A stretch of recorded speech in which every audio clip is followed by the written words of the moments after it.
मेरी आवाज आ रही है गाइस? जी सर। Yes sir. जी सर, आ रही है आपकी आवाज। Yes sir. सारे ग्रुप पे लिख दीजिएगा क्लास स्टार्ट हो गया। चलिए, क्लास में जितने भी लोग आए हैं आप सभी का बहुत स्वागत करता हूँ। आभा मैम, आकांक्षा मैम, चतुर्भुज नायक सर, प्रज्ञा चौबे मैम और सभी लोग जो भी इस क्लास में आए हैं, इकट्ठा हुए हैं यूजीसी नेट जेआरएफ पेपर 1 को समझने के लिए, डिस्कस करने के लिए, आप सभी का बहुत अभिनंदन, स्वागत करता हूँ। गाइज अभी हम लोग रिसर्च एप्टीट्यूड, जो हमारा यूनिट नंबर 2 है, अनुसंधान अभिक्षमता, तो इस टॉपिक को अभी हम लोग कर रहे हैं। और रिसर्च एप्टीट्यूड में मैंने जो बेसिक बातें हैं वो मैंने आपको बताई थी। जो बेसिक बातें हैं, जो फंडामेंटल्स हैं, मतलब डेफिनेशन है, जो परिभाषा है, तो उसके बारे में मैंने आपको बताया था। रिसर्च एप्टीट्यूड क्या होता है, उसका क्या डेफिनेशन है, क्या उसके कैरेक्टरिस्टिक्स हैं, उसके क्या ऑब्जेक्टिव्स हैं, हमें रिसर्च क्यों करना चाहिए, है ना, शोध क्या है। तो बहुत सारी बातें एक दो क्लास में मैंने आपको बताई थी। डेफिनेशन के साथ साथ उससे जुड़ी जो भी विषय है उस पर हमने प्रकाश डाला था। आज के क्लास में भी मैं आपको बहुत इंटरेस्टिंग एक टॉपिक पढ़ाऊंगा, एग्जाम के पर्सपेक्टिव से बहुत इम्पोर्टेंट है और बार बार आता है क्वेश्चन सैम्पलिंग से। तो सैम्पलिंग मैं आपको बताऊंगा। इसके बाद प्राइमरी एंड सेकेंडरी डेटा, यानी प्राइमरी मतलब प्राथमिक स्रोत और द्वितीय स्रोत। तो प्राइमरी और सेकेंडरी डेटा जो है डेटा कलेक्शन से जुड़ा टॉपिक है, तो उसके बारे में भी हम बात करेंगे। और उसके बाद रिसर्च एथिक्स यानी शोध नैतिकता के बारे में बात करेंगे। तो दो तीन ऐसे टॉपिक्स हैं जो आज के क्लास में हमें वन बाय वन कवर करना है। सारे ही टॉपिक्स बड़े इंपॉर्टेंट हैं, महत्वपूर्ण है, तो उसको हम लोग करेंगे। ठीक है, अब हम लोग क्लास स्टार्ट करते हैं। पहले मैं हम लोग प्रीवियस ईयर क्वेश्चन पेपर जो हर दिन हमारा रूटीन है, हर दिन हम करते हैं नित्य प्रतिदिन, तो पहले कुछ क्वेश्चंस डिस्कस कर लेते हैं और उसके बाद हम लोग अपने टॉपिक की तरफ मूव करेंगे, है ना।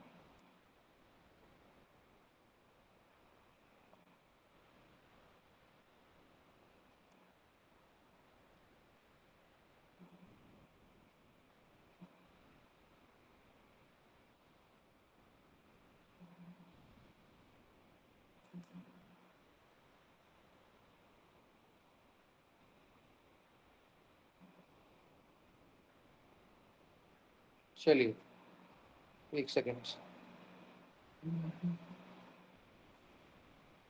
स्क्रीन दिख रहा है ना गाइस सभी को? Is screen visible? Yes sir. जी sir, is it yes sir? Sir. चलिए, तो पहला क्वेश्चन जो आपके स्क्रीन पे है आपको दिख रहा होगा। बहुत ही अच्छा क्वेश्चन आपसे पूछा गया है ना।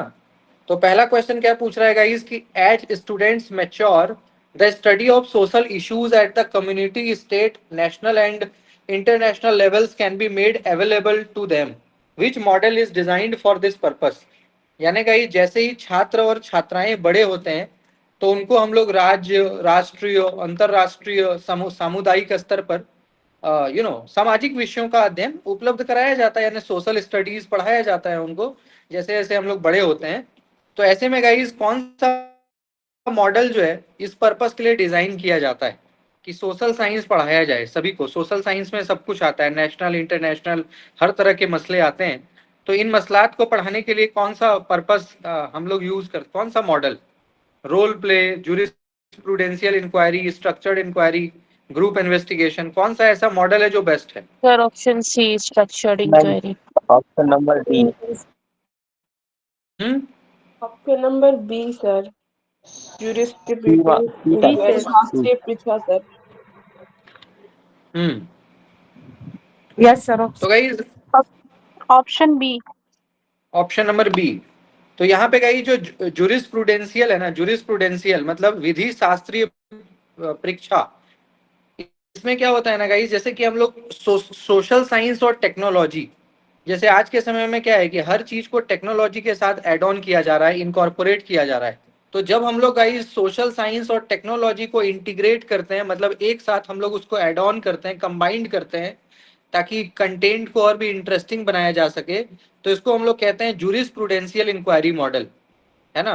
तो इससे क्या होता है गाइस कि स्टूडेंट अच्छे से चीजों को समझ पाता है, अच्छे से मतलब क्योंकि टेक्नोलॉजी भी साथ के साथ है, और सोशल साइंस भी साथ के साथ समझ में आ जाता है, तो इससे अंडरस्टैंडिंग भी इजी होती है और समझना और समझाना दोनों जो है आसान हो जाता है। इस पूरे मॉडल को किसने दिया था? डोनाल्ड ओलिवर ने। डोनाल्ड ओलिवर ने इस मॉडल को दिया था, जो कि बहुत ही फेमस एक मॉडल है। ठीक है, तो इसका करेक्ट आंसर गाइस जो है ऑप्शन नंबर बी होगा, जूरिस्प्रूडेंशियल इंक्वायरी, यानी विधि और शास्त्रीय परीक्षा। बाकी रोल प्ले तो क्या होता है? रोल प्ले तो वही होता है ना कि जैसे नाटक के थ्रू होता है ना, कि नाटक नुक्कड़ नाटक या ड्रामा प्ले, है ना, तो नाटक के थ्रू बच्चों को सिखाना। बाकी स्ट्रक्चर्ड इंक्वायरी, ग्रुप इन्वेस्टिगेशन, ये अलग है। तो इसका करेक्ट आंसर बी होगा, जूरिस्प्रूडेंशियल इंक्वायरी। ठीक है, जहाँ पे आपको टेक्नोलॉजी और सोशल सोसाइटी को इंटीग्रेट किया जाता है ताकि स्टूडेंट्स को बेहतर तरीके से चीजें समझ में आए, सोशल इश्यूज हर तरह का, नेशनल लेवल पे या किसी भी लेवल पे। ठीक है, नेक्स्ट क्वेश्चन है गाइस, दो स्टेटमेंट दिया हुआ है। पहला स्टेटमेंट है the core of the teaching process is the arrangement of environments within which students can interact and study how to learn. यानी गाइस टीचिंग जो प्रोसेस होता है, शिक्षण की जो व्यवस्था है, शिक्षण की जो प्रक्रिया है, उसका मेन एम क्या है? The arrangement of environment within which student can interact and study how to learn. यानी हम लोग जो गाइस टीचिंग कराते हैं, शिक्षण जो चलता है ना, तो इस शिक्षण का जो मेन उद्देश्य है, कोर है, वो ये है कि भाई बच्चों को एक ऐसा पर्यावरण उपलब्ध कराना कि वो अच्छे से पढ़ सकें, सीख सकें, इंटरेक्शन अच्छे से हो सके परस्पर। और दूसरा है कि a model of teaching is not a description of a learning environment. यानी शिक्षण मॉडल अधिगम परिवेश का विवरण नहीं है। यानी a model of teaching is not a description of a learning environment. यानी लर्निंग एनवायरनमेंट और मॉडल ऑफ टीचिंग का कोई ऐसा संबंध नहीं है। तो which one is correct? C, sir. Option number C, sir. Statement first is correct. Statement second is incorrect. क्या होना चाहिए बताइए? पहला वाला स्टेटमेंट सही है और दूसरा वाला गलत है। हम्म Option C, sir. First statement is correct and second is not correct.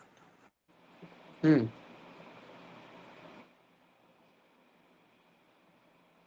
बिल्कुल, C for Calcutta is correct. C for Calcutta is correct.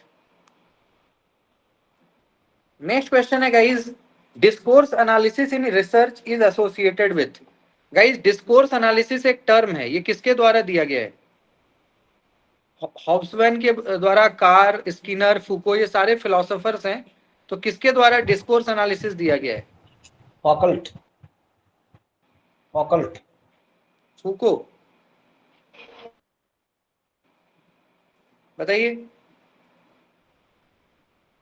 Option number D.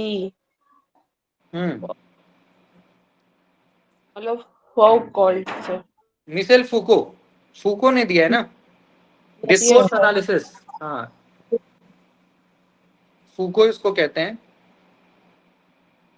तो गाइस डिस्कोर्स एनालिसिस ये जो टर्म है, ये मिशेल फूको ने दिया है।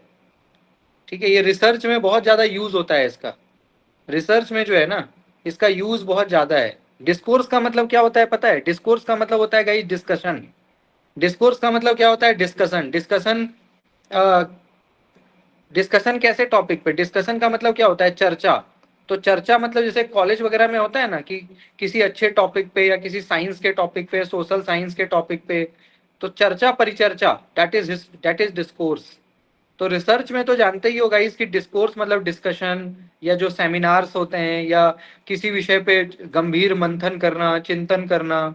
ये हिस्टोरिकल रिसर्च में तो जरूरत है ही इस चीज की, क्योंकि गाइस अलग अलग हिस्टोरियन हैं, अलग अलग तरह की बातें बोलेंगे, तो नई चीजें सामने आती हैं। तो डिस्कोर्स एनालिसिस जो है ये मिशेल फूको से एसोसिएटेड है। ठीक है, नेक्स्ट। यहाँ पे गाइस असर्शन कह रहा है कि in the case study method, in the case study method the researcher collect detailed information from a limited number of participant।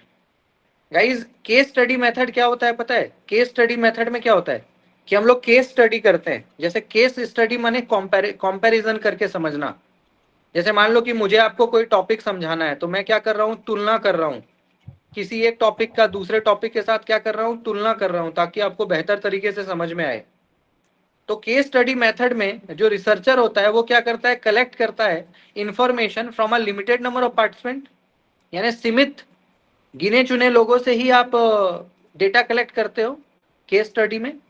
और रीजन दे रहा है कि findings based on case study research can be use to develop research hypothesis और question for subsequent studies.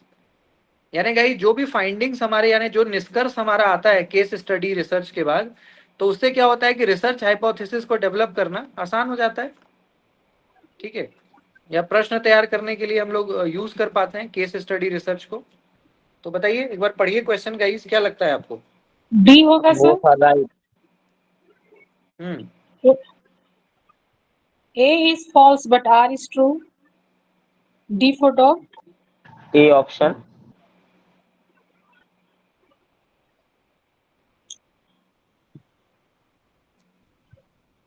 A option. D sir. जी ये कैसे होगा? तो सही है, डिटेल स्टडी होती है केस स्टडी में ना। क्या होना चाहिए? Both A and R true, but R is not the correct explanation of A. Option number B, sir.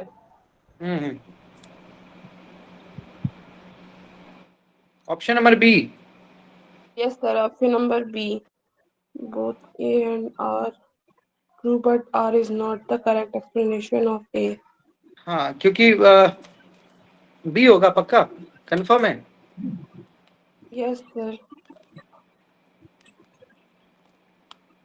यानी पहला वाला जो है केस स्टडी मेथड में researcher limited number of participant से जो है सीमित संख्या से विस्तृत जानकारी प्राप्त करता है, और दूसरे में है कि जो फाइंडिंग्स हमारा आता है केस स्टडी में वो किस पे कैन उसको यूज किया जा सकता है रिसर्च हाइपोथेसिस बनाने में। तो रीजन तो वैसे ठीक है, बट जो केस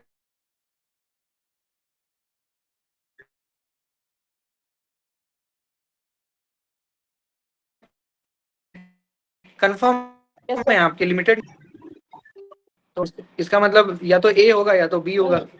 मेरे ख्याल से sir option number B correct हो रहा है, क्योंकि बोथ होगा। R true, but R is not the correct explanation of ए।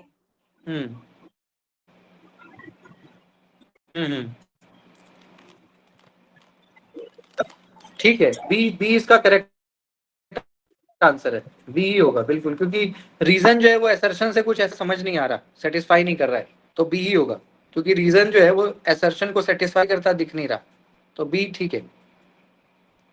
इसका आंसर बताइएगा। Modern mass communication has the characteristics of being. जो गाइस हमारा आधुनिक जनसंचार है उसकी क्या विशेषता होती है? जो आज के टाइम पे मास कम्युनिकेशन मतलब समझते हैं ना, टेलीविजन, मीडिया, एफएम, रेडियो, ठीक है, पेपर, यानी विकीर्ण होता है, कॉन्टिन्यूअस होता है, based on a schedule, not much dependent on technology, या फिर dependent on the use of media. क्या लगता है आपको sir mass communication? Option number B. Option sir B sir, B C and E only sir, केवल B C and B E. option. Yes sir, B option.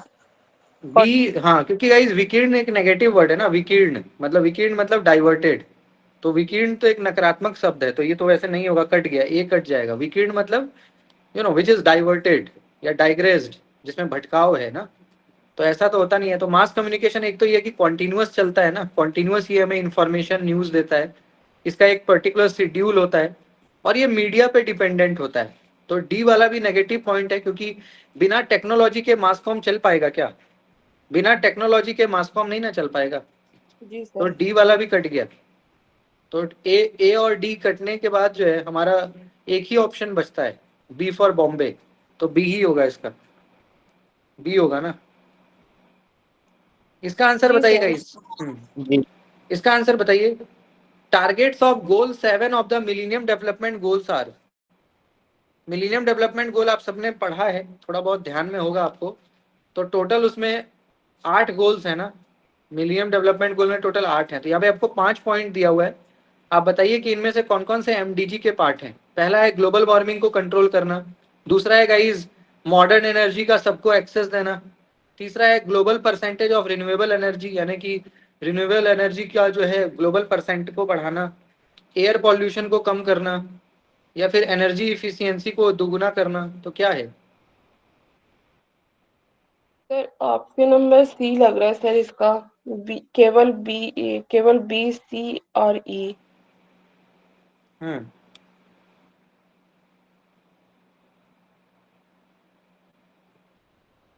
क्या होना चाहिए इसका answer?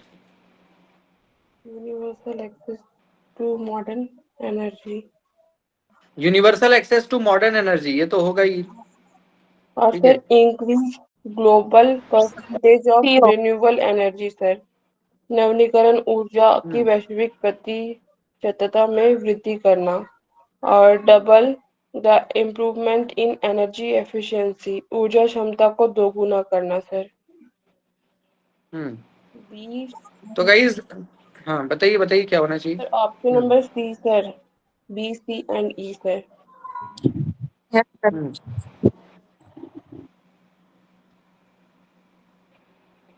B C and D होगा इसका answer ना। एक तो आधुनिक ऊर्जा को सब तक पहुंचाना, फिर रिन्यूएबल एनर्जी को बढ़ाना, उसके प्रोडक्शन को, और एनर्जी इफिशियंसी को इम्प्रूव करना।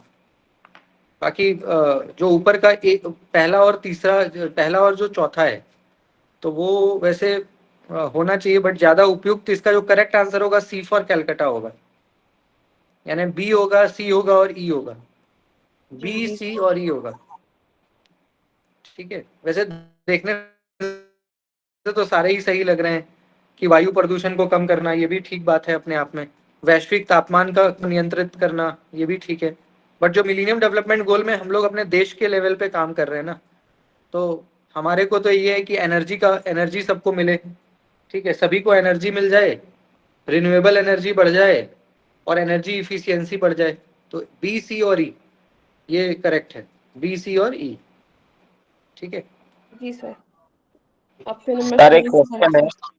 हम्म, तो जैसे कि कोई भी एमडीजी गोल्स है जैसे 7, तो उनका उनको अन्य शब्दों में भी वो लिख सकते हैं ना, मतलब अर्थ वही हाँ निकलेगा पर ऐसा।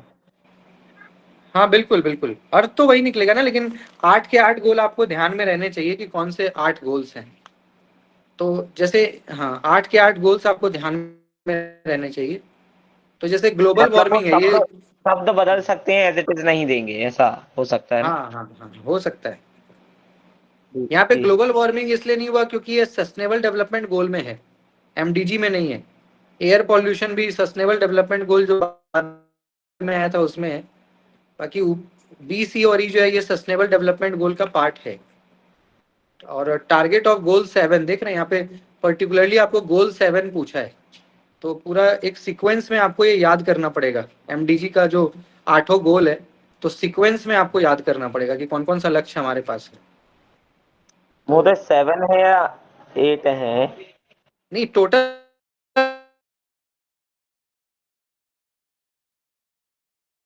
नंबर 7 अच्छा। पूछ रहा है आपसे कि गोल नंबर 7 में कौन सी बातें हैं। तो गोल नंबर 7 में मॉडर्न एनर्जी के बारे में बातें की गई है, कि आधुनिक ऊर्जा से संबंधित। इसलिए आप देख रहे हो option number B, option number C और ऑप्शन नंबर ई, ये तीनों ऊर्जा केंद्रित बिंदु ही है। तीनों में ऊर्जा की बात हो रही है, एक में आधुनिक ऊर्जा की बात हो रही है, एक में नवीकरणीय ऊर्जा की बात हो रही है, एक में ऊर्जा क्षमता को दोगुना करना। तो टोटल 8 गोल है। 8 में जो 7वां गोल है ना, वो ऊर्जा को ही समर्पित है, ऊर्जा यानी एनर्जी।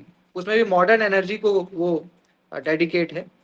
तो इसलिए यहाँ पे goal number 7, particularly goal number 7 को इंगित कर रहा है ना ये।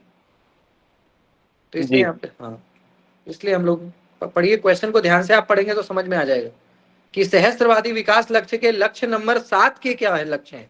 तो पर्टिकुलरली हम लोग से लक्ष्य नंबर 7 पूछ रहा है। तो लक्ष्य नंबर 7 आधुनिक ऊर्जा से संबंधित है, इसलिए हमने सिर्फ ऊर्जा वाले पॉइंट्स को टिक किया। ठीक है, तो यही है जी गाइस। सर। इसको लर्न करना पड़ेगा। ये मिलेनियम डेवलपमेंट गोल में टोटल जो है आपका 17 आपके लक्ष्य हैं ना। अब गाइस मैं आपको आज सैम्पलिंग बताऊंगा आज। अब हम लोग अपने टॉपिक पे आ जाते हैं। थोड़ा सा मैं आपको भूमिका पहले टाइट कर देता हूँ। इट मीन्स की जो भूमिका हमारी है, जो बैकग्राउंड है, उसको समझिए, क्योंकि आज जो मैं आपको टॉपिक बताने जा रहा हूँ ये हमारा पॉपुलेशन का सैम्पलिंग में आपको पढ़ाऊंगा, जो कि रिसर्च एप्टीट्यूड का एक अभिन्न हिस्सा है, एक अभिन्न अंग है। बहुत इंपॉर्टेंट हमारा ये टॉपिक है, जिसको हम सैम्पलिंग कहते हैं। हिंदी में प्रतिचयन या न्यादर्श भी कह सकते हैं, प्रतिचयन या न्यादर्श। तो सैम्पलिंग में गाइस क्या होता है, ये डायग्राम देख करके आपको समझ में आ रहा होगा। मैं आपसे ही पूछता हूँ कि ये डायग्राम आपको क्या बता रहा है? एनीबडी, ये डायग्राम आपको क्या बता रहा है? कोई बता सकते हैं इस डायग्राम से आपको क्या समझ में आ रहा है? सर चयन एक किया तरफ गया तो है पॉपुलेशन है सर, एक तरफ उससे जो निकाले गए सैंपल्स है। हाँ, और कोई एनीबडी एल्स? इस डायग्राम से आपको क्या समझ में आ रहा है?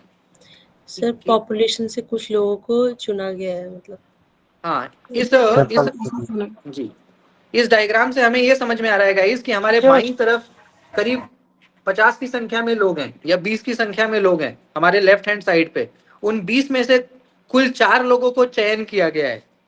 आप देख सकते हो गाइस कि आपके लेफ्ट हैंड साइड पे करीब 20 से ज्यादा लोगों की संख्या है, 20, 25, 50 है, जबकि चयनित कितने लोग हैं? ओनली 4।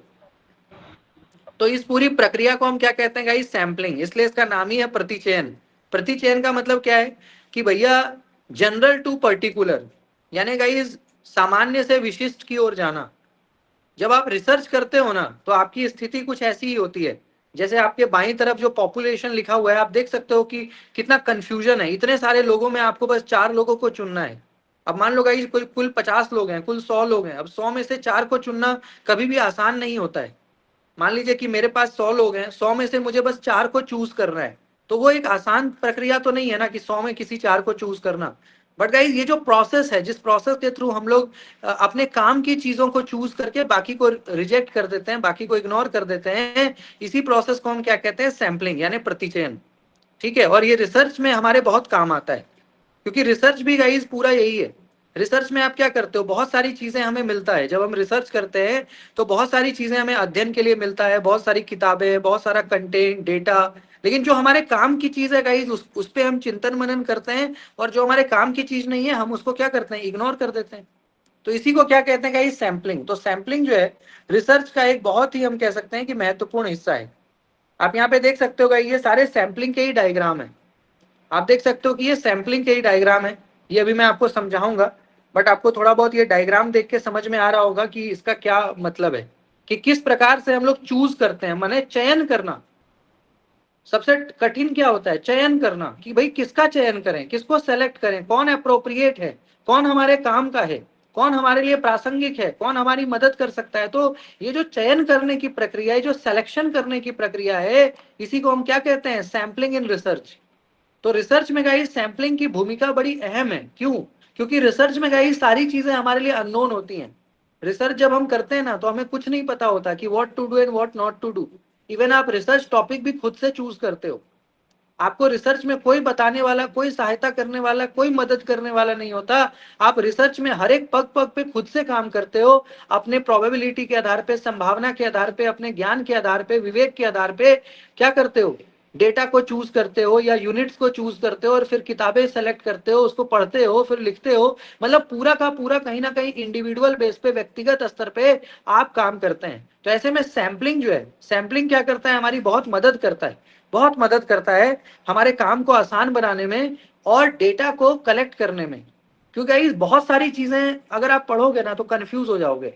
बहुत सारे डेटा को अगर सेलेक्ट कर लोगे तो कंफ्यूज हो जाओगे। और सैम्पलिंग क्या है? जैसे मान लीजिए मैं आपको एक उदाहरण देता हूं। रामायण में आपको पता है ना, जब लक्ष्मण मूर्छित हो गए, है ना, जब अंगद ने लक्ष्मण को मूर्छित कर दिया और लक्ष्मण अबाउट टू डेथ थे, मतलब ऐसा लग रहा था कि उनकी मृत्यु हो जाएगी, तो सब लोग बहुत परेशान हो गए, क्योंकि लक्ष्मण को मान लीजिए तीर लग गया, धनुष लग गया, वो मूर्छित हो गए, मरने की स्थिति में आ गए। तो सब लोगों को लगा कि भाई अब क्या किया जाए, स्थिति बड़ी बदतर होने लगी। तो ऐसे में गाइस वहां पे जो डॉक्टर थे, जो वैद्य थे ना, उस टाइम पे जो वैद्य होते थे, उन्होंने कहा कि एक पर्वत है, यहाँ से बहुत दूरी पे एक पर्वत है, लेकिन मतलब कि सूर्यास्त से पहले, है ना, इट मीन्स कि 10 से 12 घंटा, इट मीन मान लीजिए कि शाम में उनको शाम में वो घायल हुए और वैद्य ने बताया कि अगर जितनी जल्द से जल्द हो सके अगर हम लोग इनको वो जो जड़ी बूटी है, वो जो जड़ी बूटी है जो कि एक पहाड़ पे मिलता है, उस पहाड़ का नाम मेरे दिमाग से निकल रहा है, तो वो जड़ी बूटी अगर लाके इसको दे दिया जाए तो ये बच जाएंगे, अदरवाइज ये नहीं बच पाएंगे। तो फिर हनुमान जी को भेजा गया। हनुमान जी, आपने थोड़ा बहुत रामायण पढ़ा या देखा है तो आपको नॉलेज होगा। तो हनुमान जी को भेजा गया उस पर्वत पे। वो पर्वत बहुत दूर था, हजारों किलोमीटर दूर था। तो हनुमान जी को, क्योंकि उनके पास सुप्रीम पावर था, वो गए उस पहाड़ पे। और पहाड़ पे जब गए तो वहां पे इतनी जड़ी बूटी थी कि वो कंफ्यूज हो गए कि कौन सी जड़ी बूटी मैं ले जाऊं कि लक्ष्मण जी को मतलब ठीक कर सकें। हेलो सर, हाँ जी, उस पर्वत का नाम संजीवनी पर्वत था। हाँ और जो चलिए, बूटी थी उसका नाम संजीवनी। संजीवनी पर्वत। चलिए, संजीवनी पर्वत था। तो हनुमान जी जब संजीवनी पर्वत पे गए, हाँ ठीक है, जो भी था, तो संजीवनी पर्वत पे गए तो वो कंफ्यूज हो गए कि कौन सी जड़ी बूटी लेकर के जाना है। कंफ्यूज इतने हो गए कि उन्होंने क्या किया, पूरा जो पर्वत था, जो बहुत बड़ा पहाड़ था, उसी को उठा के ले आए।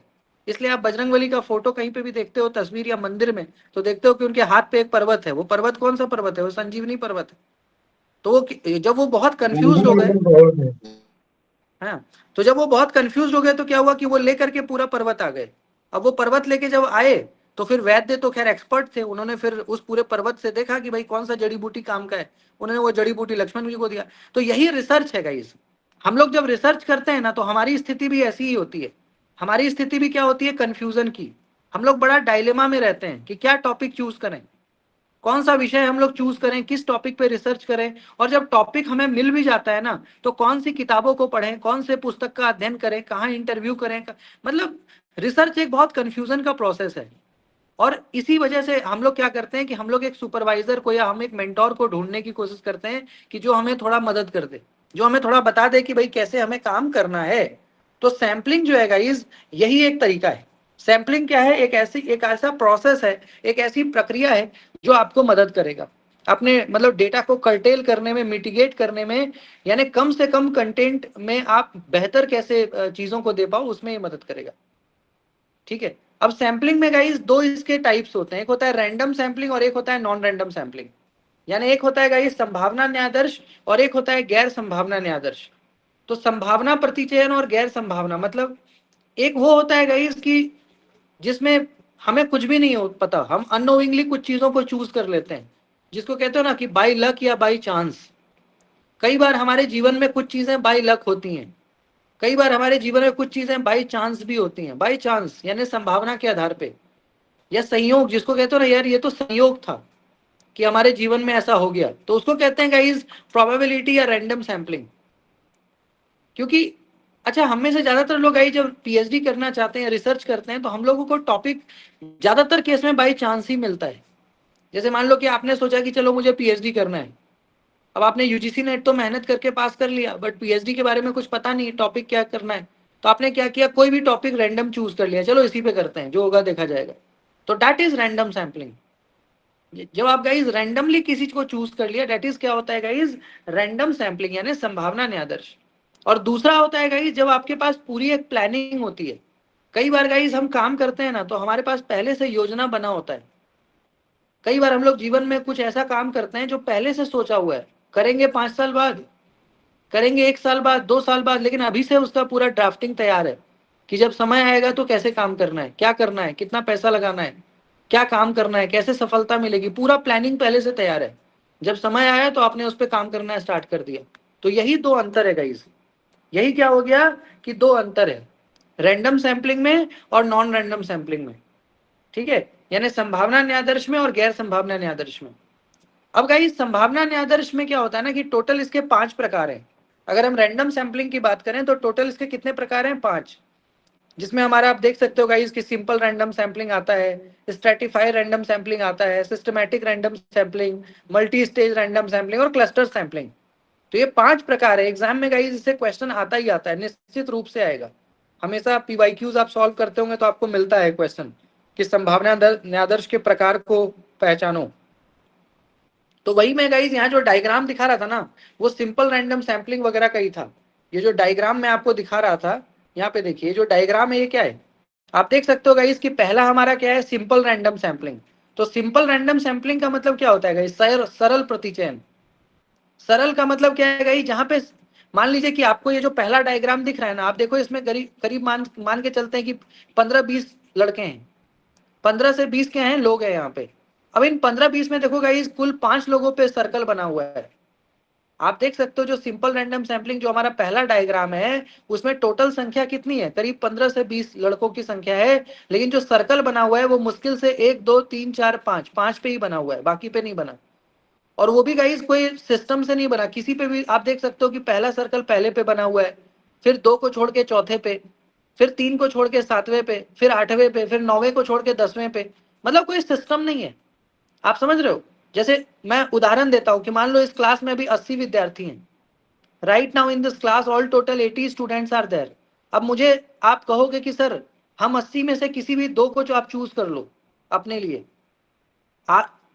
जैसे मान लो कि इस क्लास में 80 स्टूडेंट्स है और मुझे ना कुछ फेलोशिप देने हैं, मुझे क्या देना है, मान लो कुछ अवार्ड देना है किसी भी 2 विद्यार्थी को। मैं सबको तो नहीं जानता पर्सनली, लेकिन मैंने क्या किया गाइस, मेरे पास टाइम नहीं है, मैंने आप में से रैंडम किसी 2 का नाम ले लिया, रैंडम ऐसे ही नाम देख के मैंने कह दिया कि हाँ भाई आप और आप दोनों को प्राइज दिया जाएगा।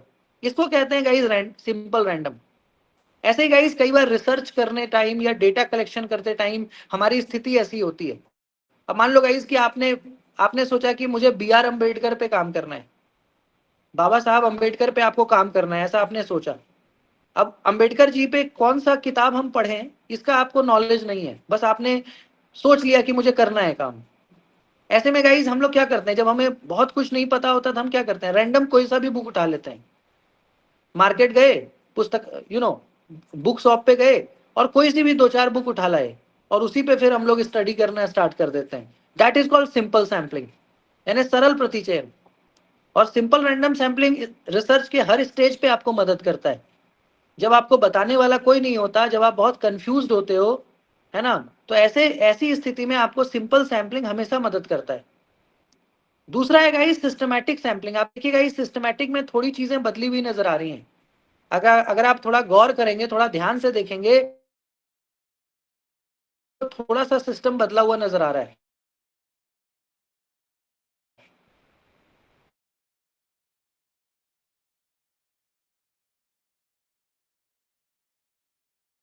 लोग हैंड रेज कर दो।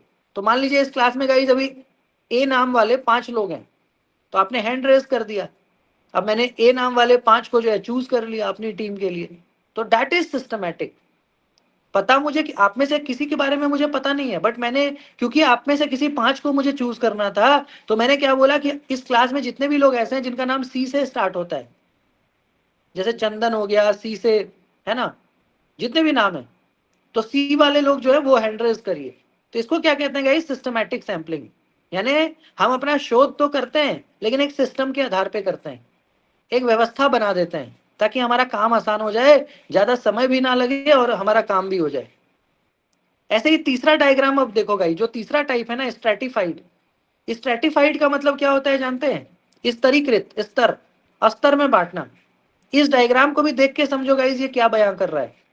इसमें आप एक चीज अगर नोटिस करेंगे गाइस, जो स्ट्रैटिफाइड यानी स्तरीकृत प्रतिचयन है, इसमें आप नोटिस करिए कि जो आपका 2 अलग अलग कलर के बच्चे हैं, अलग अलग कलर का 2 ड्रेस है ना, तो जो सेम कलर वाला है वो देखो एक साथ है, और जो ब्लू वाला है वो एक साथ है ना। 2 अलग अलग कलर वाला देखो गैप के साथ खड़ा है। इसको क्या कहते हैं गाइस, स्ट्रैटा में बांट देना। आपने क्या किया गाइस कि टोटल मान लीजिए कि 20 की संख्या है, तो 20 की संख्या को आपने 10-10 में बांट दिया, एक स्ट्रैटा बना दिया। और हर एक ग्रुप से गाइस आप देखो कि जो आपका पहला वाला ग्रुप है उससे भी 2 बच्चों को सर्कल बना हुआ है, 2 लोगों को आपने चुना, और इधर दूसरे वाले से भी आपने 3 को चुना क्योंकि इधर वालों की संख्या ज्यादा है। तो इसको क्या कहते हैं, स्ट्रैटा। स्ट्रैटा मतलब कि इन ग्रुप्स कह लो या एक स्तर में आपने बांट दिया, एक स्तर में बांट दिया। मतलब मिला जुला के मेन हमारा इंटेंशन ये है कि हमें काम आसान करना है, काम आसान बनाने के लिए हम ये सब काम करते हैं। और चौथा है जैसे हमारा क्लस्टर। तो क्लस्टर सैंपलिंग क्या होता है गाइस, गुच्छ प्रतिचयन। गुच्छ प्रतिचयन मतलब जैसे अंगूर, अभी अंगूर का मौसम चल रहा है या केले का, तो देखते हो अंगूर हमेशा क्लस्टर में बिकता है, या केला भी हमेशा गुच्छे में बिकता है, या हम लोग चाबी भी गुच्छे में रखते हैं। कभी जो हमारा चाबी होता है घर का, अलमीरा का, दरवाजे का, बाहर का, वॉशरूम का, उसका चाबी भी गुच्छे में। तो क्लस्टर में क्या होता है गाइस कि हम लोग जैसे मान लीजिए कि इस क्लास में 15 बच्चे हैं, तो हमने क्या किया, 3-3 का क्लस्टर बना लिया। जो क्लस्टर सैंपलिंग वाला डायग्राम है, अगर आप उसको गौर से देखिएगा तो उसमें क्या है, 3-3 का आप देखो 3-3 का ग्रुप बन चुका है, 3-3-3-3-3, और उन 3 में से किसी हमने 15 में से किसी 2 क्लस्टर को हमने चूज कर लिया। तो यहाँ पे देखो दूसरा क्लस्टर और फिर चौथा क्लस्टर, तो 3 दूनी 6 विद्यार्थी का सिलेक्शन हो गया। तो ऐसे ही गाइस हम लोग रिसर्च में भी करते हैं, रिसर्च में भी हम लोग ऐसा कर सकते हैं, है ना। जब हम लोग मान लो गाइस, अब आप बोलोगे सर कैसे, तो गाइस जब मान लो कि हम लोग रिसर्च करते हैं और रिसर्च में जब टॉपिक चूज करने की बारी आती है, जैसे मैं स्टार्टिंग से ही आपको बोलता हूं कि जब भी हम लोग शोध करते हैं और शोध में जब टॉपिक चूज करने की बारी आती है तो हम लोग बहुत कंफ्यूज हो जाते हैं ना। आपने भी गौर किया होगा, आप में से कई लोग अभी पीएचडी करने की इच्छा रख रहे हैं और टॉपिक या रिसर्च प्रपोजल के बारे में सोच रहे हैं, तो ऐसी स्थिति में आप लोग कंफ्यूज होते हैं ना, क्या टॉपिक चूज करें। आज भी मेरे से एक स्टूडेंट ने पूछा कि सर क्या टॉपिक, तो मैंने उनको कोई सा भी 10 टॉपिक ऐसे ही रैंडम भेज दिया, है ना। ऐसे ही रैंडम मैंने 10 टॉपिक भेज दिया, मैंने कहा एक बार देखो आप इस 10 में से कुछ आपको लगे आपके लायक है तो देख लो। तो फिर वो 10 में से एक को चूज करने का अभी कर रही है कोशिश कि कौन सा बेस्ट है इन 10 में से। तो ऐसा गाइस हम सभी लोग करते हैं, है ना। तो ये जो पांचों तरीका है ना, ये पांचों एक ऐसा तरीका है कि आपको गाइस चीजों को चयन करने में मदद करेगा, चाहे वो टॉपिक का सिलेक्शन हो, चाहे वो डेटा का सिलेक्शन हो, चाहे वो आपको गाइस रिसर्च डिजाइन बनाना हो, या आपको कुछ भी करना हो पूरे शोध की प्रक्रिया में, क्योंकि पूरा शोध इज ऑल अबाउट सिलेक्शन। जो शोध है वो क्या है, सिलेक्शन ही तो है ना। क्योंकि बहुत सारी चीजें अवेलेबल है मार्केट में, बहुत सारी चीजें अवेलेबल है इंटरनेट पे, लेकिन हमें तो गाइज जो है हमारे काम की चीज को ही ना सेलेक्ट करना है। जो हमारे काम की चीज नहीं है उसको तो हमें रिजेक्ट कर देना है। तो रिसर्च तो पूरा का पूरा सिलेक्शन और रिजेक्शन पे चलता है, सिलेक्शन और रिजेक्शन पे चलता है। जो काम का है उसको सेलेक्ट करिए, जो काम का नहीं है उसको रिजेक्ट करिए। तो ये सिलेक्शन और रिजेक्शन के बीच का जो प्रोसेस है उसको क्या कहते हैं, सैंपलिंग। और एक और इसमें टाइप होता है guys multi stage sampling. Multi stage मतलब क्या होता है, बहुचरणीय। बहुचरणीय का मतलब क्या होता है समझते हैं गाइस, जहां पे हम कई बार उसको फिल्टर करते हैं। जैसे कोई चीज फिल्टर होता है तो देखते हो कितनी बार वो फिल्टर होके फिर हमें प्योर चीज मिलता है। या मान लीजिए मैं आपको एक उदाहरण देता हूं कि आज के टाइम पे कोई सा भी जॉब आपको पाना है, एक जॉब को पाने के लिए देखते हो पहले आप एंट्रेंस देते हो, फिर इंटरव्यू देते हो, फिर डॉक्यूमेंट वेरीफाई कराते हो, फिर मेडिकल जांच कराते हो, तब जाके आपको जॉब मिलता है। मान लीजिए कि किसी कॉलेज में 50 प्रोफेसर की बहाली होनी है, 50, और टोटल अभ्यर्थियों यानी टोटल स्टूडेंट जो एस्पिरेंट्स हैं उनकी संख्या है 1000। 1000 में से 50 को चुनना है। तो गवर्नमेंट क्या करती है, 1000 बच्चों का जो है एंट्रेंस एग्जाम लेती है, उस एंट्रेंस में 1000 में से किसी 400 को चूज कर लेती है। उन 400 को कहाँ भेजती है, इंटरव्यू में। अब उन 400 में कोई 100 को इंटरव्यू में सेलेक्ट करती है। उन 100 बच्चों को जो है डॉक्यूमेंट वेरीफाई करने के लिए भेजती है, तो 100 में से कोई 50 चूज कर लेती है और 50 को रिजेक्ट, और वही 50 को जॉब। आप देखते हो ना, यही होता है ना। आप सभी लोग एस्पिरेंट्स हैं तो आप जानते हो कि जॉब में that is called multi stage.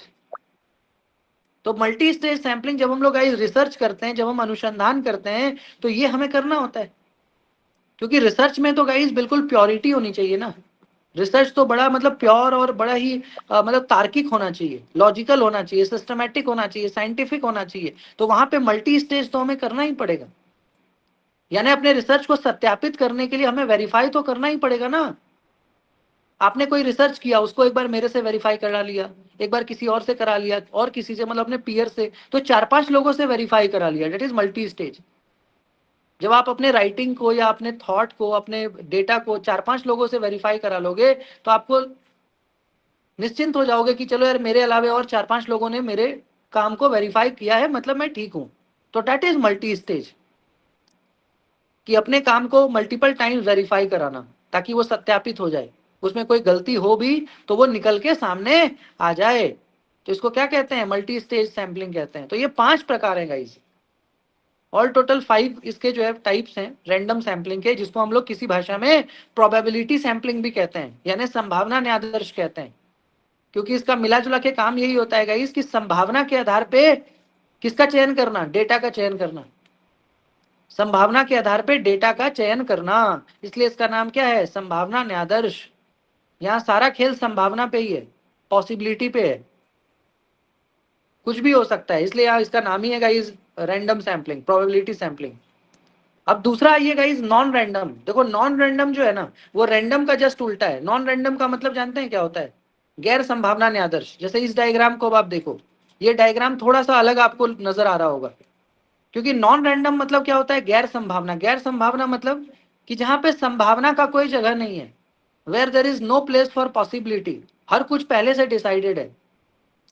मान लो गाइस कि कई बार देखते हो जिसको आप कहते हो ना भाई भतीजावाद, या मान लो गाइस कि मैंने कोई इंटरव्यू लिया आप लोगों का, मान लो इस क्लास में 80 बच्चे 100 बच्चे हैं, मैंने आप लोगों का इंटरव्यू लिया किसी पर्टिकुलर जॉब के लिए, बट मेरे दिमाग में पहले से 2-4 नाम है, क्योंकि मैं बहुत बायस्ड हूँ, मुझे पता है कि मुझे चुनना किसको है। इंटरव्यू तो मैं फॉर्मेलिटी में ले रहा हूँ, बट मुझे पहले से डिसाइड है भैया मुझे किसको लेना है। होता है ना, ये बहुत ज्यादा आजकल, हमेशा से होता है। तो दैट इज नॉन प्रोबेबिलिटी, गैर संभावना न्यायादर्श। आप देखो ये चारों डायग्राम यही बता रहा है, ये जो 4 के 4 डायग्राम है ना ये यही बयां कर रहा है। पहला है गाइस कॉन्वीनियंस। कॉन्वीनियंस का मतलब समझते हैं? सुविधा प्रतिचयन। सुविधा के आधार पे, इसका नाम क्या है? सुविधात्मक प्रतिचयन। सुविधा, सुविधा मतलब क्या होता है कि गाइस अपने सुविधा के आधार पे आप चीजों को चयन करते हो। आप देखिए डायग्राम अगर आप गौर से देख रहे हैं ना, तो जो ऊपर का एक बंदा है ना वो अपने आसपास के जितने लोग हैं बस उसको चुन रहा है। जो बीच का बंदा है एक, जो ब्लैक कलर में है, वो बीच का बंदा क्या कर रहा है? अपने आसपास का जितना स्टूडेंट है बस उसको एरो के साथ चूज कर रहा है, बाकी को भगा रहा है, सब मतलब बाकी को रिजेक्ट कर रहा है। तो दिस इज कॉल्ड कॉन्वीनियंस। मान लो गाइस कि आपको जॉब करना है, तो आप हमेशा क्या सोचते हो कि मेरे घर के पास जो स्कूल हो, मेरे घर के पास जो कॉलेज हो, वहां पे मेरा व्यवस्था लग जाए ताकि मुझे बाहर ना जाना पड़े बोरिया बिस्तर लेकर के। तो सुविधात्मक प्रतिचयन, सुविधा का मतलब कि आप अपने सुविधा के अकॉर्डिंग टॉपिक चूज कर रहे हो, आप अपने सुविधा के अकॉर्डिंग कॉलेज चूज कर रहे हो, आप अपने सुविधा के अकॉर्डिंग किताबों को चूज कर रहे हो, आप अपने सुविधा के अकॉर्डिंग सारा काम कर रहे हो ताकि आपके कंफर्ट को कोई डिस्टरबेंस ना हो। इसलिए इसको कहते हैं कॉन्वीनियंस, माने सुविधात्मक प्रतिचयन। यहाँ पे आप डायग्राम देख रहे होंगे कि जो बीच वाला बंदा है वो अपनी सुविधा के अकॉर्डिंग जितना आसपास का बंदा है सबको चूज कर रहा है, बाकी को किसी को चूज नहीं किया उसने। ऐसे ही रिसर्च में भी हम करते हैं जरूरत पड़ने पे। दूसरा होता है गाइस पर्पसिव। पर्पसिव मतलब समझते हैं? उद्देश्यपूर्ण। पर्पसिव माने उद्देश्यपूर्ण प्रतिचयन। उद्देश्य का क्या मतलब होता है? हम सभी का जीवन का कोई ना कोई उद्देश्य है। जैसे मान लीजिए गाइस कि मुझे आपसे कुछ पॉलिटिकली काम है, मुझे कुछ काम है जो पॉलिटिकली होना है, तो मैं इस क्लास में देखूंगा कि कौन ऐसा है जो पॉलिटिकली एक्टिव है, जो मेरे काम में आ सकता है, तो मैं डायरेक्ट उसके पास जाऊंगा ना। मान लीजिए मुझे गाइस कुछ हॉस्पिटल से रिलेटेड काम है, मुझे कुछ हॉस्पिटल से रिलेटेड काम है दिल्ली एम्स में, और सारिका मैम जो है दिल्ली एम्स में ही जॉब करती हैं, तो मैं क्या करूंगा? डायरेक्ट उनके पास जाऊंगा ना, क्योंकि मेरा पर्पस वहां पूरा हो रहा है। तो ऐसे ही रिसर्च में भी पर्पसिव का मतलब क्या होता है गाइस? उद्देश्य को पूरा करने के लिए। आप देख सकते हो गाइस इस डायग्राम में बहुत क्लियरली आपको नजर आ रहा है कि जो बीच का बंदा है जो ब्लैक ड्रेस में है, वो देखो अपने पर्पस के अकॉर्डिंग राइट लेफ्ट जहां जहां उसका पर्पस माने उसका काम पूरा हो रहा है उसको वो चयन कर रहा है, बाकी को नहीं कर रहा। आप पर्पसिव सैंपलिंग में ये नोटिस कर रहे होंगे कि जो बीच वाला बंदा है वो उन लोगों की तरफ एरो कर रहा है जो उसके काम का है, यानी जो उसको फायदा पहुंचा सकता है, उन लोगों को चूज कर रहा है, बाकी वो रिजेक्ट कर रहा है। तो ऐसे रिसर्च में भी हम करते हैं। रिसर्च करने के दौरान भी कई बार हम ऐसे टॉपिक को चूज करते हैं या ऐसे सुपरवाइजर को चूज करते हैं जो हमारे कल को हमारे काम आए, कल को हमारे काम आए, कल को हमारी पैरवी या कल को कुछ भी ऐसी दिक्कत में हम फंसे तो मदद करे, या ऐसा पीएचडी पे काम करो जो कल को हमारे को जॉब दिलाने में मदद करे। तो पर्पसिव, उद्देश्य को पूरा करने के लिए। और तीसरा क्या है जानते हैं? बहुत इंटरेस्टिंग है, स्नोबॉल। स्नोबॉल का मतलब समझते हैं गाइस? जैसे फ्रीज में आपने गाइस मान लो, बर्फ हाँ का वो गोला। हाँ बर्फ का गोला। तो स्नोबॉल क्या होता है? जैसे मान लो गाइस बर्फ का मान लो छोटा टुकड़ा है, उसको फ्रीज में रख दो, 2 घंटे बाद खुलना देखना बर्फ का गोला बड़ा हो जाएगा, क्योंकि बर्फ का गोला क्या होता है? बड़ा होता है। उसी प्रकार से रिसर्च में क्या होता है ना कि हम लोग को अपना कॉन्टैक्ट को बढ़ाना होता है। देखो रिसर्च कभी आइसोलेशन में नहीं होता, बंद कमरे में नहीं होता जी। खास करके सोशल साइंस ह्यूमैनिटीज में रिसर्च के लिए क्या है ना, डिस्कशन चाहिए, डिस्कोर्स चाहिए। जैसे मान लो कि हम लोग क्लास में भी इतने लोग हैं तो आपस में डिस्कशन करते हैं, नई बातें सामने आती हैं। तो ऐसे में रिसर्च आपसे ये एक्सपेक्ट करता है कि आप अपने जैसे लोगों से जुड़ो। गाइस रिसर्च में क्यों इतने सेमिनार्स होते हैं? रिसर्च में क्यों इतना पेपर प्रेजेंट करना होता है? रिसर्च में क्यों इतने कॉन्फ्रेंसेस होते हैं? क्यों इतने सिंपोजियम होते हैं? क्योंकि गाइज हमें आपस में हम लोगों से मिल सकें। कैसे लोगों से? कोई गुंडा बदमाश से नहीं, ऐसे लोगों से जो रिसर्च ही कर रहे हैं, जो आपके फील्ड के लोग हैं। अगर मान लो गाइज किसी सेमिनार में गए आप और वहां पे अपने जैसे 500 लोगों से मिलोगे तो 500 तरह की बातें आएंगी ना आपके दिमाग में, आपके कांटेक्ट बढ़ेंगे, आपको रिसर्च करने में मदद होगा, क्योंकि 500 लोग रिसर्च के ही है, सारे रिसर्चर्स हैं, तो आपको मदद होगा। तो स्नोबॉल, स्नोबॉल का मतलब क्या है गाइज कि अपने दायरे को बढ़ाओ, अपने दायरों को बढ़ाओ। अभी आप अकेले हो, 1 से 2 बनो, 2 से 20 बनो, 20 से 200। आज आप मान लीजिए मेरे से जुड़े, मेरे से जुड़ने से गाइज इस क्लास के 100 बच्चे आपको जान गए ना। आज आप मान लीजिए कि हमारे इस क्लास से जुड़ते हैं, तो मान लीजिए कि हमारे क्लास में करीब 100 बच्चे रोज आते हैं, तो उन 100 बच्चों को तो आप आसपास में मतलब आपस में तो जानते हो ना बाय नेम कि हाँ भाई इस क्लास में ये लोग आते हैं। अब इन 100 को 1000 बनाना हमारा काम है। मान लीजिए कि हम 1 से मैंने 100 बच्चे बना दिए, अब 100 से 1000 हम सब लोग चाहेंगे तो क्यों नहीं बनेगा? अगर हम सब लोग चाहे कि इस ग्रुप में हम लोग 1000 बच्चों को शामिल करेंगे तो बन सकता है। इसी को तो स्नोबॉल कहते हैं कि अपने जैसे लोगों को जोड़ो ना। अपने जैसे लोगों को जोड़ेंगे गाइस तो हम सबकी मदद होगी ना, हम सबकी मदद होगी, क्योंकि हम सब लोग एक ही फील्ड के लोग हैं। सभी लोगों को प्रोफेसर बनना है, सभी रिसर्च करना है, तो हम सब लोग एक दूसरे की मदद कर सकते हैं, करना भी चाहिए। तो स्नोबॉल, अपने दायरे को बड़ा करो। और चौथा है गाइस कोटा। कोटा का मतलब क्या होता है? वो कोटा राजस्थान वाला नहीं, कोटा का मतलब यहाँ पे क्या है गाइस कि एक कोटा कहता है, जैसे मान लीजिए कि गाइस देश हमारे भारत में आप देखते हो कि सबको कोटा मिला हुआ है, कि सामान्य श्रेणी को कितना कोटा, ओबीसी को, एससी को, एसटी को, तो कोटा के आधार पे। तो रिसर्च में भी गाइस हम लोग क्या करते हैं ना कि अपने काम को ना अलग अलग डिवीजन में बांट लेते हैं ताकि काम आसान हो जाए। अपने काम को आसान बनाने के लिए हम क्या करते हैं, काम को डिवाइड कर लेते हैं 2, 3, 4 भाग में, और फिर उसको पार्ट वाइज पूरा करते हैं। That is quota sampling. जैसे कोटा होता है ना कि हमारे देश में तो general quota, OBC Kota, SC, ऐसा क्यों कि ताकि गाइस भारत का कोई व्यक्ति मतलब वंचित ना रह जाए, भारत में सभी को लाभ मिले, सभी भारत में मतलब फायदा मिले, सबको सबको बराबर अधिकार मिले, इसलिए आरक्षण है ना। तो उसी प्रकार से हम लोग अपने पढ़ाई में भी कोटा ला सकते हैं। कोटा माने ग्रुप में बांट सकते हैं क्या?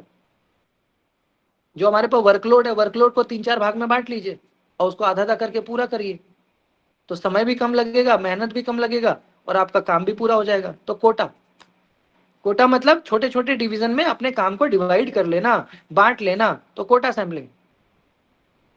समझ रहे हैं? तो ये है गाइस सैंपलिंग। ये डायग्राम के थ्रू मैं आपको समझा पाया हूं शायद। तो ये गाइस हमारा क्या है, सैंपलिंग यानी कोटा सैंपलिंग, ये हमारा है। ये सभी हमारे सैंपलिंग के मतलब टाइप्स हैं। तो टोटल गाइस सैंपलिंग का कितना प्रकार हो गया? 5 और 4 9, यानी 5 हमारा रैंडम सैंपलिंग का प्रकार हो गया और 4 हमारा हो गया नॉन रैंडम का। तो 5 और 4 9, तो टोटल 9 प्रकार हो गए प्रतिचयन के। तो 9 के 9 प्रकार मैंने आपको डायग्राम के थ्रू भी समझा दिया, थ्योरेटिकली भी बता दिया। अब नोट्स भेजूंगा तो उसको आप पढ़ लीजिएगा 1-2 बार, तो समझ में आ जाएगा। मिला जुला के सैंपलिंग का काम क्या है? सिलेक्शन का, selection and rejection, how to select and how to reject, यही सैंपलिंग है। सिलेक्शन उन चीजों का जो आपके काम का है, रिजेक्शन उन चीजों का जो आपके काम का नहीं है। तो कौन सा टॉपिक चूज करना है ये आपके काम का है, कौन सा टॉपिक चूज नहीं करना है ये रिजेक्शन है।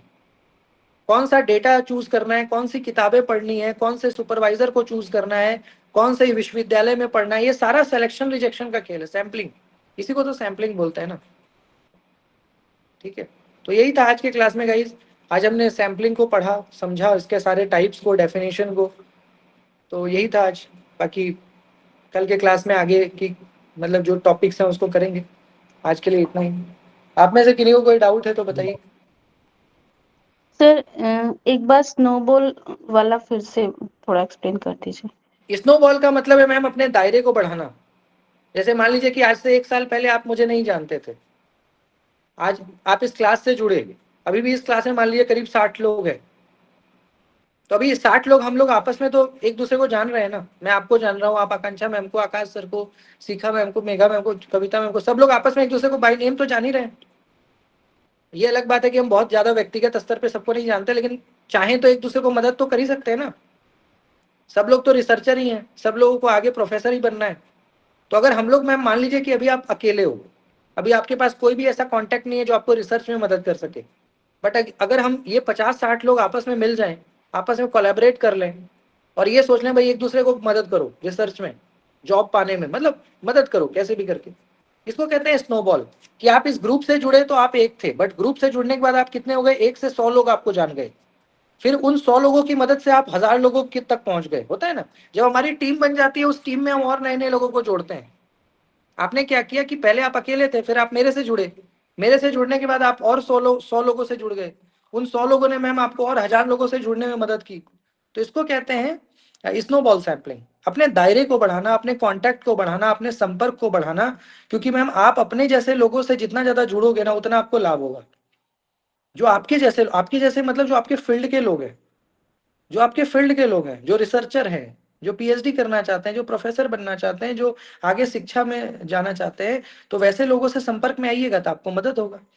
होगा कि नहीं होगा, खुद सोचिए। हर जगह आप, तो डेट इज स्नोबॉल, कि अपने दायरे को छोटे से बड़ा करना। अभी आप अकेले हो, अकेले से 2, 2 से 20, 20 से 200, 200 से 2000, जितना बड़ा आपका कॉन्टैक्ट लिस्ट होगा अपने जैसे लोगों का, उतना आपको मदद होगा, उतना आप अपने टॉपिक को शेयर करोगे, अपने आइडियाज को शेयर करोगे, वो आपको कुछ बताएंगे, आप उनको कुछ बताओगे, एक दूसरे को सेमिनार के बारे में बताओगे, कहीं जॉब आ रहा है वो बताओगे, पीएचडी आ रहा है वो बताओगे, तो मदद होता है ना। तो that is that is snowball sampling, अपने दायरे को बढ़ाना। जी थैंक यू सर।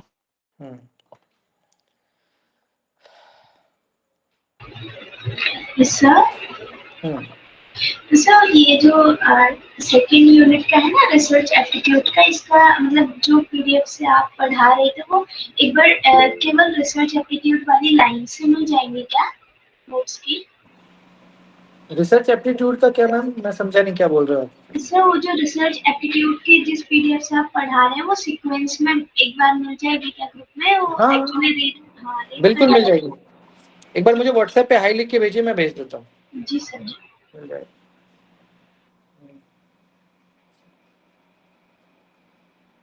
मिल जाएगा मतलब।